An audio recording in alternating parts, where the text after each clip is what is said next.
Hello, my name is Jessica, and this is my very first vlog, so welcome to my very first vlog ever. I felt the need to vlog because a friend of mine and I have been having a discussion/debate via Facebook about same-sex marriages, and I felt the need to share some information that I found, although I'm sure I'm not the only person to have ever found this information or used this in a debate. But I felt the need to share with all of you and get some responses and see what people had to say about both sides of this particular debate. So originally, the debate started because I made a post that said, so let's get this straight.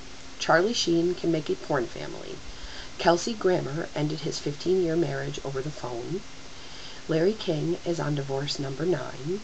Britney Spears had a 55-hour marriage. Jesse James and Tiger Woods, whilst married, were having sex with everyone.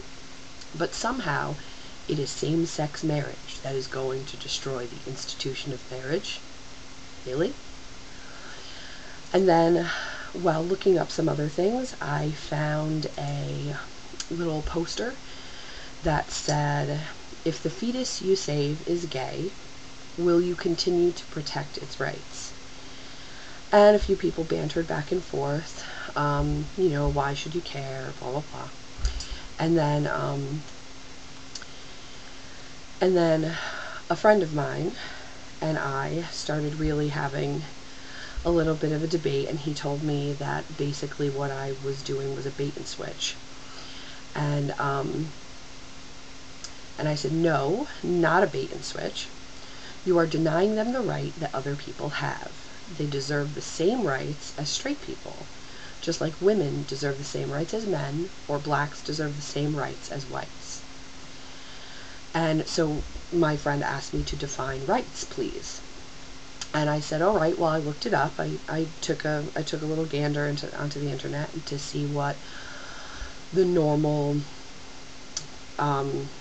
definition of rights would be, and I agreed. So I put it up, and I said, rights are legal, social, or ethical principles of freedom or entitlement.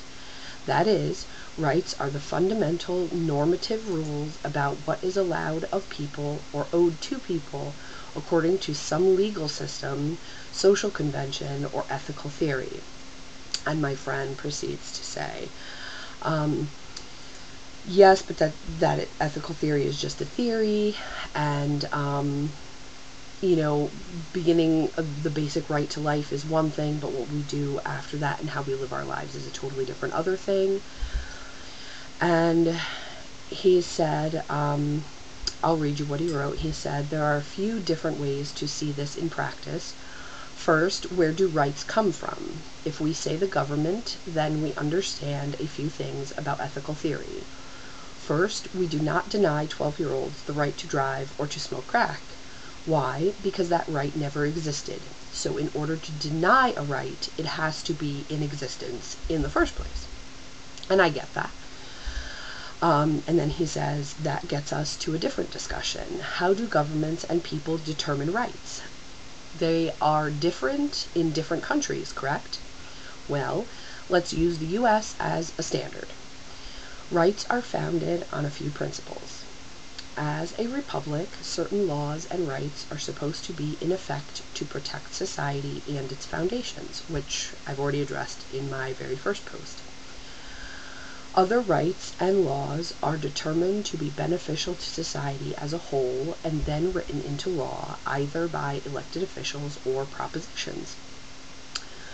So, if what you are saying is truly a rights issue, then the burden of proof needs to be supplied by the side wanting to change the laws.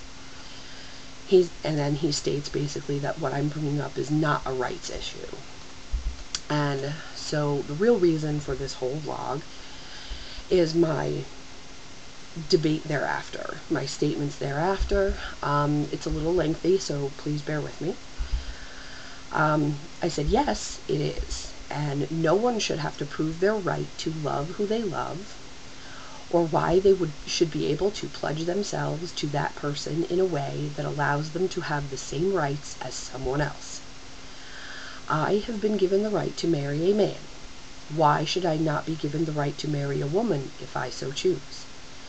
Not that I need a piece of paper to prove to someone I love them, but in the eyes of the law, if my partner happens to be a woman, should I become sick, my partner would have no right to say what would happen to me should I not be able to make that decision for myself. My partner would not have the right to make funeral plans or decide what is to be done with my body should my family disapprove. My partner, of no matter how many years, would not have rights to my life insurance or belongings if I died suddenly with no will. Fact. Marriage is such an identifiable union in this society that there is such a thing as common law marriage. Depending on what state I happen to be in, common law marriage may be established at any time from 6 months to 7 years.